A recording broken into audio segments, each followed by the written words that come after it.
자, 이번에는 사회 관련 기사로 좀 넘어가 보겠습니다. 첫 번째 기사 준비되어 있습니다. 동아일보입니다. 잠적 8년간 매달 700만 원을 펑펑 썼다고 합니다. 최규호 전 전북교육감 도피를 했는데 이 정도면 황제 도피가 아니냐. 황제는 도피를 안 할 텐데 황제 도피 아니냐 이렇게 돼 있습니다.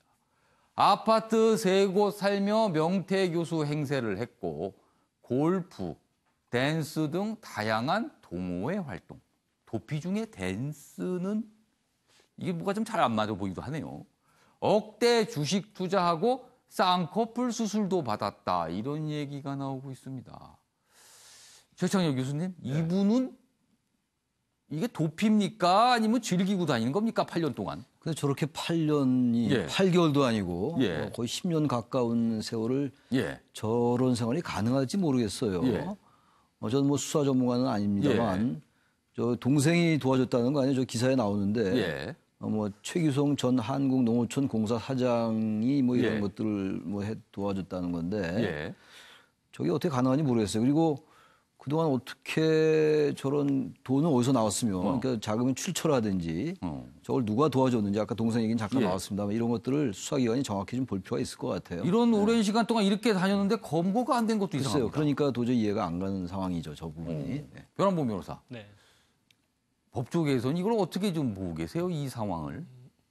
일단은 그 잠적했을 경우에 이제 검찰 수사관들이 이제 이 사람의 신병을 파악해서 해야 되는데 경찰하고 달리 검찰은 수사관 인력이 많지는 않기 때문에 정말 중요한 사건이 아니면 배당하기가 쉽지는 않거든요. 그러다 보니까 뭐 1년에 집중 단속 기간 한두 차례 걸쳐서 한번 수사를 하고 많은 식으로 했었을 것 같습니다. 근데 이제 좀 더 이제 경찰하고 유기적인 협조를 해가지고 이 정도 돈을 썼다면 분명히 그 최규호 사장의 그 뭐 가족했던 최규성 전 사장이라든가 가족들의 계좌 내역을 보면 분명히 알 수는 있거든요. 그리고 또 고령이고 그동안 병원 치료를 받았다는 사정도 알고 있었기 때문에 그런 자료들을 보다 보면 전혀 그 최규성 사장과 관련이 없는 곳에서 의료 치료가 이루어지고 있고 이런 상황을 본다면 좁혀갈 수는 있는데 지나치게 좀 손을 놨던 것 같습니다. 그렇다고 해서 무슨 배우라든가 그렇게까지 보기는 약간 좀 그럴 것 같고 오히려 경찰이라든가 검찰이 충분히 수사해서 좀 더 진지하게 잡을 수 있었는데 약간은 무사 아니랬던 거죠. 그냥 뭐 잡긴 잡아야 되는데 인력이 딸린다는 핑계로 치밀하게 수사하지 못하고 그냥 오히려 여지를 많이 줬던 것 같습니다.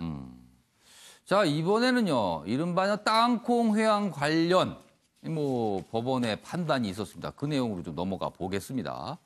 여기 있네요.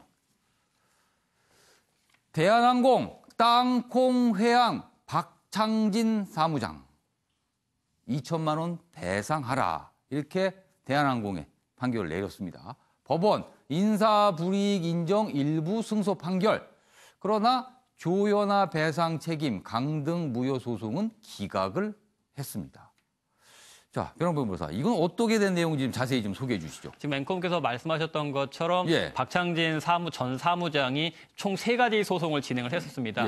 먼저 대한항공을 상대로 해서는 대한항공의 임원이 직원을 상대로 갑질을 하고 부당한 행위를 했음에도 제대로 조치를 취하지 않았다. 대한항공은 나에 대해서 손해배상을 해라 해서 1억 원을 청구했습니다.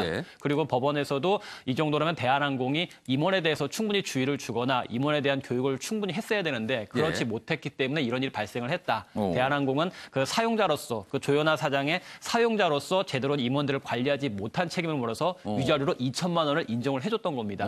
그리고 또 이제 대한항공에 대해서 내가 사무장의 지위에 있었다가 평 직원으로 강등이 됐다. 이것은 잘못된 인사 조치다라고 이제 강등 무효에 대한 그 소송을 제기를 했었는데 이 부분에 있어서는 법원이 대한항공이 박창진 전 사무장을 일반 직원으로 강등한 것은 여러 가지 자료를 봤을 때 박창진 사무장의 업무 실적이 사무장에 미치지 못한다. 정당한 인사권의 행사로 보여지는 것이지 이것이 보복적이거나 표적 사정으로 해서 강등한 것은 아니라고 보여진다. 인사상 조치는 정당한 것을 보여준다고 판단한 것 같습니다.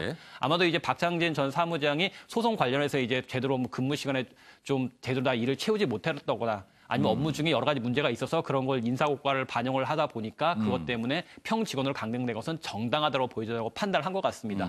물론 소송 내용은 모르기 때문에 우리가 말할 수는 없지만 일단 판사님께서는 법원에 나온 자료를 봤을 때는 직원으로 강등한 것은 정당한 인사권의 행사다. 라고 봤던 것이고요. 그리고 또 한 가지 박창진 전 사무장이 조현아 전 사장을 상대로 위자료로 2억 원을 청구를 했었습니다. 조현아 전 부사장 상대로. 예, 부사장을 상대로 해서요. 근데 우리나라 같은 경우에는 그러니까 사람이 사망했을 경우 인정되는 위자료의 한도가 8천에서 1억 원 정도가 밖에 되지 않습니다. 미국처럼 징벌적 손해배상이라든가 징벌적인 위자료가 인정되지는 않기 때문에 한 8천만 원 정도가 인정이 되는데 이 정도 사안에 있어서는 조현아 전 부사장은 박창진 전 사무장에게 2천만 원을 배상하는 것이 3천만 원을 배상이 적당한 것으로 보여지는데 문제는 그 조현아 전 부사장이 형사 재판의 진행 중에 피해자들에게 자신을 잘못을 사죄해야 한다 해서 1억 원을 공탁한 것이 있습니다. 그러니까 이미 형사에서 1억 원을 공탁을 했기 때문에 추가적으로 이후에 위자료를 지급할 필요는 없어 보인다. 그러니까 조현아 전 부사장에 대한 청구도 기각을 한다. 이렇게 세 가지 판결을 정리를 했던 겁니다.